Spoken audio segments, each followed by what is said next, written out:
Bonjour mes amis. Aujourd'hui, dans le court laps de temps que nous passons ensemble, je voudrais partager avec vous quelques réflexions sur un sujet que nous allons examiner tout au long de l'éternité, le Christ et sa justice. C'est un sujet si important à comprendre alors que nous arrivons rapidement à la fin de l'histoire du monde. Jésus revient bientôt, je le crois avec tout mon cœur. En préparation de son retour imminent, l'Écriture nous invite à nous humilier, à prier, à chercher la face de Dieu et à tourner le dos à nos mauvaises voies. Cependant, certains critiques ont accusé les adventistes du 7e jour d'enseigner et de promouvoir le légalisme, c'est-à-dire la justice par les œuvres. Mais rien n'est plus éloigné de la vérité. En tant qu'adventistes du 7e jour, nous croyons que le salut vient du Christ, seulement du Christ.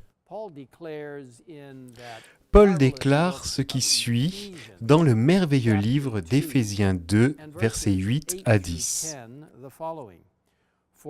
En effet, c'est par la grâce que vous êtes sauvés, par le moyen de la foi. Et cela ne vient pas de vous, c'est le don de Dieu. Ce n'est pas par les œuvres afin que personne ne puisse se vanter. En réalité, c'est lui qui nous a fait.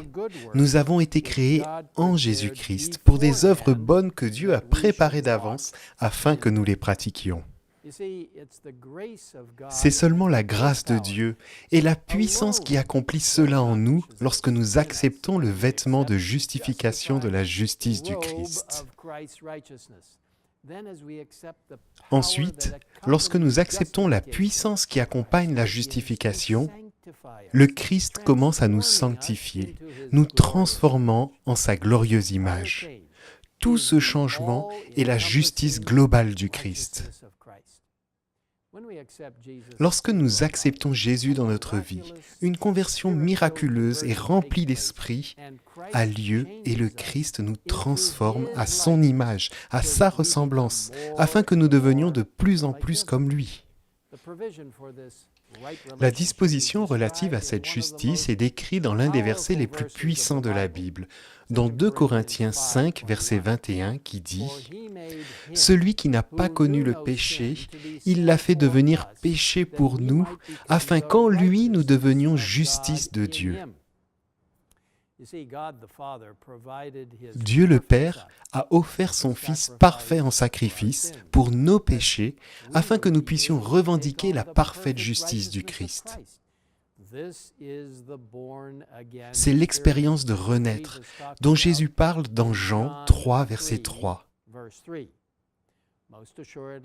En vérité, je te le dis, à moins de naître de nouveau, personne ne peut voir le royaume de Dieu. Cette expérience de naître de nouveau fait de nous des personnes complètement nouvelles, comme nous le lisons dans 2 Corinthiens 5, verset 17. Si quelqu'un est en Christ, il est une nouvelle créature. Les choses anciennes sont passées, voici toutes choses sont devenues nouvelles. Sous la conduite du Saint-Esprit, lorsque nous confessons nos péchés et tombons au pied de la croix, nous sommes purifiés de nos péchés et recréés à l'image de Dieu.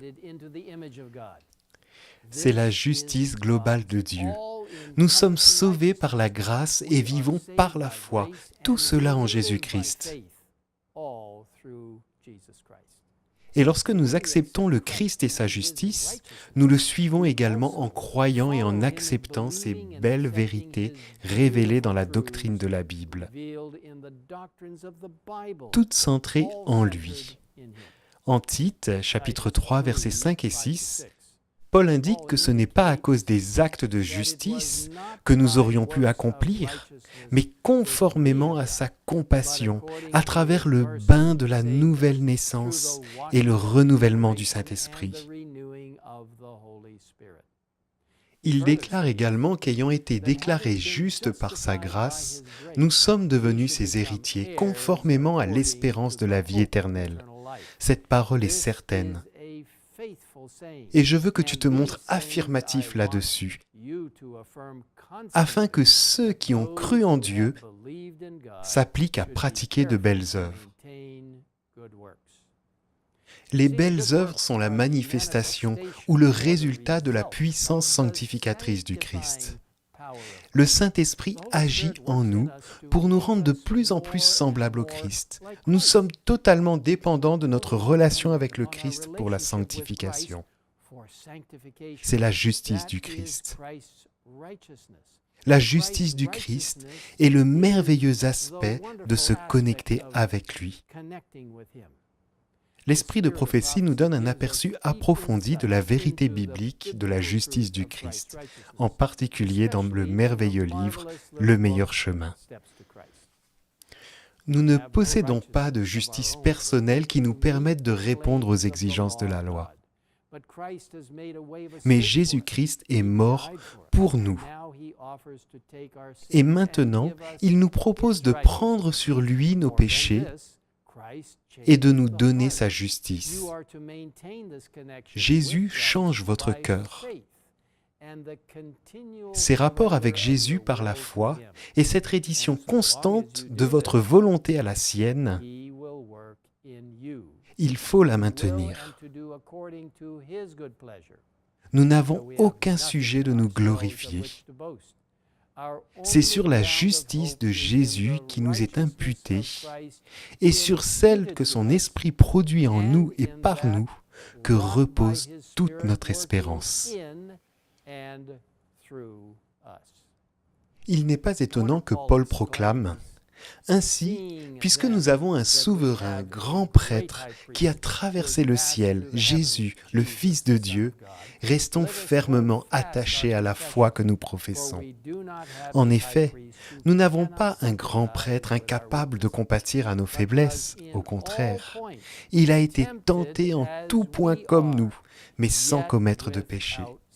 Approchons-nous donc avec assurance du trône de la grâce afin d'obtenir compassion et de trouver grâce pour être secourus au moment opportun. » Vous voyez qu'aucun adventiste du 7e jour ne se considère comme meilleur que les autres ou n'accuse les autres de ne pas être saints ou parfaits.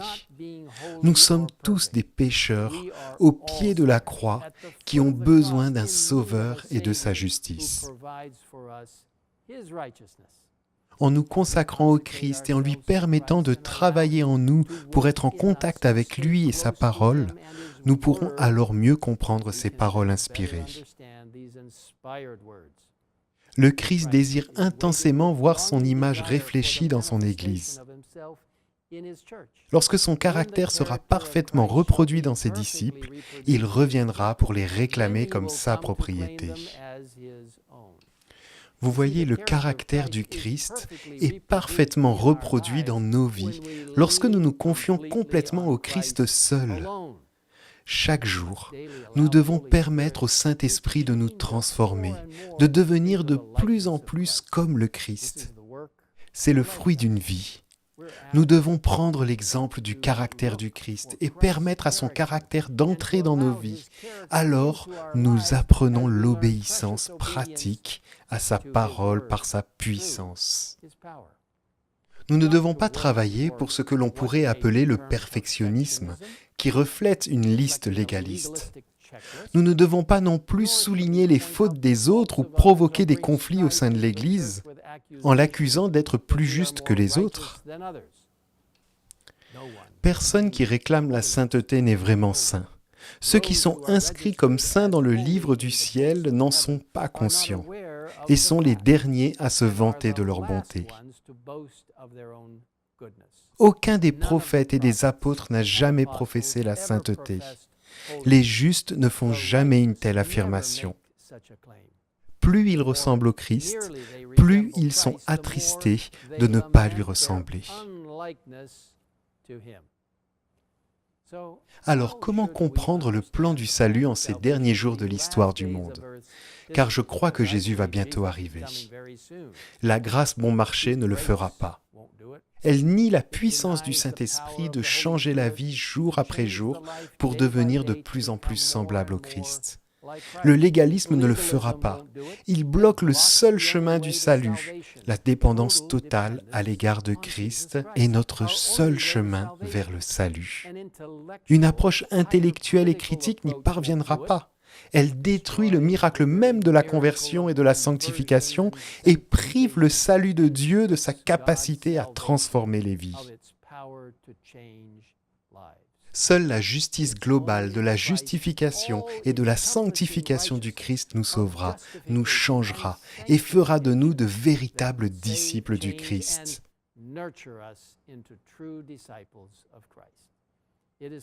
C'est quelque chose que Jésus fait à la fois pour nous et en nous. Par sa grâce, nous pouvons avoir sa puissance et son caractère divin en devenant de plus en plus semblables à lui. Dans l'esprit de la prophétie, on nous dit que la justice par la foi est le cœur même du message des 3 anges d'Apocalypse 14, versets 6 à 12. Quel privilège d'exhorter les gens à revenir au véritable culte de Dieu en reconnaissant sa justice et son salut qui englobe tout. Le point culminant de la grâce et de la justice salvatrice du Christ sera de l'accueillir à son retour. La preuve pour le monde de son salut qui justifie et de sa capacité à changer nos vies par sa puissance salvatrice. Quel grand jour ce sera! Permettez-moi de prier avec vous. Père Céleste, merci pour ta justice globale qui nous est donnée par la vie, le sacrifice et le ministère de Jésus-Christ. Seigneur, merci pour ton pouvoir de justification qui nous fournit un vêtement de justice du Christ, qui couvre nos vies et nous rend parfaits aux yeux du Père. Tout cela grâce à Jésus, à la grâce et à ce qu'il a fait pour nous. Merci pour la puissance sanctifiante, l'œuvre du Saint-Esprit qui agit en nous transformant pour devenir chaque jour plus semblable à Jésus, alors que nous nous abandonnons à la puissance du Christ. Seigneur, nous attendons avec impatience le moment où Jésus reviendra et nous serons emmenés au ciel uniquement par la justice du Christ. Merci de nous écouter, que nous puissions vivre chaque jour en présence de notre Seigneur et Sauveur, en apportant sa justice dans nos vies. Nous le demandons au nom du Christ. Amen.